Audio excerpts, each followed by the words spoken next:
আগামী দিনে বাংলাদেশের ছাত্র জনতা আবার জীবন দিবে, রক্ত দেবে, আগামী সংসদকে কোরআনের সংসদে পরিণত করবে।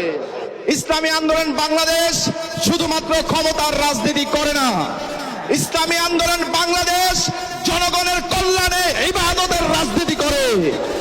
আমরা দেখেছি 24-এর গণ অভ্যুত্থান পরবর্তী সময়ে এদেশে যারা ক্ষমতার রাজনীতি করে তারা মানুষের ঘর বাড়ি দখল করেছে, অফিস আদালত দখল করেছে, টেন্ডারবাজি করেছে, দুর্নীতি করেছে। আজকে সময় হয়েছে জনগণের পাশে দাঁড়ানোর, জনগণ তাদের থেকে আশাহত হয়েছে। এই জন্য প্রিয় ভাইরা, এই যে 24-এর গণ অভ্যুত্থান হয়েছে, আমরা দেখেছি ছাত্র জনতা জীবন দিয়েছে। আগামী দিনে বাংলাদেশের ছাত্র জনতা আবার জীবন দিবে, রক্ত দেবে, আগামী সংসদকে কোরআনের সংসদে পরিণত করবে।